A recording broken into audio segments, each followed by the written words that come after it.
ఇవ్వడమే కాదు 200 యూనిట్లు ఉచిత విద్యుత్తు ఈనాడు ఆడబిడ్డలకే మనం ఇవ్వడం జరుగుతుంది. అదేవిధంగా ఈరోజు తెలంగాణ రాష్ట్రంలో ఇందిరమ్మ ఇండ్లు కేటాయిస్తున్నాం. ఈ ఇందిరమ్మ ఇండ్లు కూడా ఇంటి ఆడబిడ్డ అయిన మహాలక్ష్మి ఆడబిడ్డలకే ఈరోజు ఇందిరమ్మ ఇండ్లు కేటాయించడం జరుగుతుంది. అదేవిధంగా రాష్ట్రంలో స్వయం సహాయక సంఘాల మహిళా సభ్యులకు క్యూఆర్ కోడ్తో కూడిన ప్రత్యేక కార్డులు అందజేయాలని నిర్ణయించాం.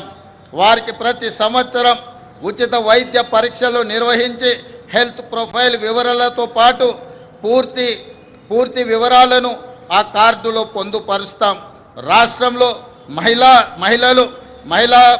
మహిళా లక్ష్మిగా మారి సగర్వంగా నిలబడాలనేది మా ప్రజా ప్రభుత్వం యొక్క లక్ష్యం. ఇదే కాదు, ఈనాడు మహిళా సంఘాల సభ్యులు 67 లక్షల మంది మన రాష్ట్రంలో ఉన్నారు. వాళ్ళందరికీ కూడా ప్రతి సంవత్సరం 2 జతల చీరలను ఆడబిడ్డ కానుకగా ఈరోజు తెలంగాణ రాష్ట్ర ప్రభుత్వం ఇవ్వడం ద్వారా వాళ్ళ ఆత్మగౌరవాన్ని నిలబెట్టి ఈ మహిళలతో మాకు కుటుంబ అనుబంధం ఉంది అని చెప్పి ఈనాడు తెలంగాణ ప్రజాప్రభుత్వము ఒక ఔదార్యాన్ని ప్రదర్శించి ఆడబిడ్డలను ఆదుకునే ప్రయత్నం చేస్తున్నాం. అదేవిధంగా మిత్రులారా, రాష్ట్రానికి రైతే వెన్నెముక. అందుకే రైతు సంక్షేమమే ధ్యేయంగా ప్రజాప్రభుత్వం పనిచేస్తుంది. ఇచ్చిన మాట ప్రకారం ఏకకాలంలో 2 లక్షల రైతు రుణమాఫీ చేసి రైతులను రుణ విముక్తులను చేశాం. కేవలం మొదటి సంవత్సరం లోపలనే 25,35,964 మంది రైతు కుటుంబాలకు 20,617 కోట్ల రూపాయల రైతు రుణమాఫీ చేసి రుణ విముక్తులను చేయడం ద్వారా రైతులు ఆత్మగౌరవంతో బ్రతికే విధంగా ఈనాడు ప్రజాప్రభుత్వం చర్యలు చేపట్టింది. అదేవిధంగా ఈనాడు రైతులకు ఉచిత కరెంటు కోసం ప్రతి సంవత్సరం 15,333 కోట్లతో ఉచిత విద్యుత్తును అందిస్తున్నాం. రైతు భరోసా పథకం కింద రైతులకు పెట్టుబడి సాయాన్ని ఎకరాకు 12,000 ప్రతి సంవత్సరానికి పెంచడం జరిగింది. ఇవాళ రైతులకే కాదు, రైతు కూలీలకు, ఉపాధి హామీ కూలీలకు ఇందిరమ్మ ఆత్మీయ భరోసా పథకం ద్వారా భూమి లేని వ్యవసాయ కూలీ కుటుంబాలకు ఏడాదికి 12,000 రూపాయలు ఉచితంగా అందించే పథకాన్ని ప్రవేశపెట్టినమని చెప్పడానికి నేను ఆనందిస్తున్నాను. అదేవిధంగా వరి ధాన్యానికి మద్దతు ధరతో పాటు సన్న వడ్లకు 500 రూపాయల బోనస్ ఈరోజు చెల్లిస్తున్నాం. దీనివల్ల రైతులకు అదనపు ఆదాయం లభించడమే కాకుండా రాష్ట్రంలో సన్న ధాన్యం దిగుబడి భారీగా పెరిగింది. దీంతో 2,72,75 లక్షల మెట్రిక్ టన్నుల వరి ఉత్పత్తి తెలంగాణ రాష్ట్రం సాధించి దేశంలోనే ప్రథమ స్థానంలో ఈరోజు తెలంగాణ రాష్ట్రము నిలబడ్డది. అదేవిధంగా పెరిగిన ధాన్యం ఉత్పత్తికి తగినట్టుగా రాష్ట్ర వ్యాప్తంగా 8,000 కొనుగోలు కేంద్రాలను ఏర్పాటు చేశాం. రైతులు పండించిన ప్రతి గింజను ప్రభుత్వం కొనుగోలు చేసి రైతులు దళారుల బారిన పడకుండా కాపాడడం జరుగుతున్నది. భూ వివాదాలు లేని తెలంగాణ లక్ష్యంగా భూభారతి 2025 చట్టాన్ని తీసుకువచ్చాం. గతంలో ఉన్న ధరణి చట్టం కొద్ది మందికి చుట్టమైతే ఈనాడు భూభారతి చట్టం పేద ప్రజలందరికీ రక్షణ కల్పించే చట్టంగా మార్చి ప్రతి పేదవాడి సమస్యను పరిష్కరించి ఈరోజు అసైన్మెంట్ భూములతో పాటు అడవుల్లో ఉన్న ఆదివాసీలకి అందించిన అటవీ హక్కుల చట్టాలను అమలు చేసి వాళ్ళ భూములకు రక్షణ కల్పించే విధానాన్ని ఈనాడు భూభారతి చట్టంలో మనం తీసుకురావడం జరిగింది. మిత్రులారా, యువత మన భవిష్యత్తు.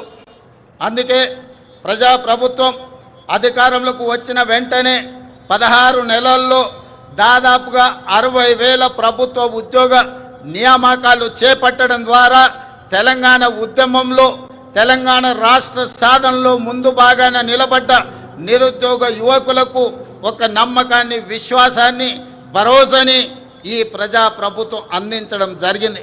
ఇదే కాదు, గత 16 నెలల్లో ప్రైవేటు సంస్థల్లో కూడా దాదాపుగా అంతర్జాతీయ పెట్టుబడులు తీసుకొచ్చి 1,00,000 మందికి ఉద్యోగ అవకాశాలు కల్పించడం ద్వారా నిరుద్యోగ సమస్యను పరిష్కరించడమే కాదు, ఈ దేశంలో అత్యల్ప నిరుద్యోగ సమస్యగా ఉన్న రాష్ట్రంగా తెలంగాణ రాష్ట్రము మొట్టమొదటి స్థానంలో ఉన్నది. అదేవిధంగా మిత్రులారా, ఈనాడు ఉద్యోగ నియామకాలలో వైద్య రంగంలో కావచ్చు, పోలీసు రంగంలో కావచ్చు, నీటిపారుదల, సింగరేణి కాలరీస్ ఇలా చెప్పుకుంటూ వెళ్తే ప్రభుత్వంలో ఉన్న ప్రతి ఖాళీలను ఈనాడు భర్తీ చేయడం ద్వారా నిరుద్యోగుల విశ్వాసాన్ని ఈ రాష్ట్ర ప్రభుత్వం చురగొన్నదని చెప్పడానికి నేను చాలా సంతోషిస్తున్నాను. అదేవిధంగా సివిల్స్ పరీక్షలు ఈనాడు ఈ దేశంలో ఏ రాష్ట్రం అభివృద్ధి చెందాలన్నా సివిల్ సర్వీసెస్కు సంబంధించిన అధికారుల యొక్క ప్రణాళికలు దేశ అభివృద్ధిలో కీలక భాగం పోషిస్తున్నాయి. తెలంగాణ రాష్ట్రం నుంచి సివిల్ సర్వీసుల్లో ఆశించిన మేరకు మన విద్యార్థులకు అవకాశాలు రాకపోవడం వల్ల తెలంగాణ రాష్ట్ర ప్రభుత్వం సివిల్ సర్వీసెస్కు ప్రిపేర్ అవుతున్న వాళ్లకు హైదరాబాదు నగరంలోనే కాదు ఢిల్లీలో కూడా శిక్షణ పొందడానికి రాజీవ్ యువ వికాసాన్ని అందించడం ద్వారా సివిల్ సర్వీసెస్ ప్రిలిమ్స్కి ఎన్నికైన వాళ్లకు ₹1,00,000, మెయిన్ పరీక్షలకు ఎన్నికైన వాళ్లకు ₹1,00,000 ఆర్థిక సహాయాన్ని అందించడం ద్వారా ఈనాడు దేశంలోనే మన విద్యార్థులు అత్యధికంగా సివిల్ సర్వీసెస్కి ఈరోజు ఎన్నిక కాబడ్డారని చెప్పడానికి నేను సంతోషిస్తున్నాను. అదేవిధంగా యంగ్ ఇండియా స్కిల్స్ యూనివర్సిటీ ఈనాడు విద్యా సంస్థల నుంచి ముఖ్యంగా ఇంజనీరింగ్ కాలేజీల నుంచి ప్రతి సంవత్సరం 1,10,000 మంది విద్యార్థులు పాస్ అయ్యి సర్టిఫికెట్ తెచ్చుకుంటున్నా ఈరోజు మార్కెట్లో అవసరమైన స్కిల్స్ వాళ్ళకు లేకపోవడం వల్ల ఉద్యోగ ఉపాధి అవకాశాలు కోల్పోతున్నారు.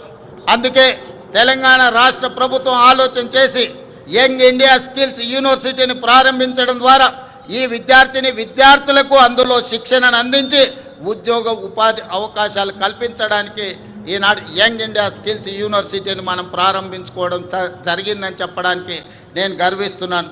అదేవిధంగా మొన్న జరిగిన ఒలింపిక్స్లో భారతదేశానికి ఒక్క బంగారు పథకం కూడా రాలేదు.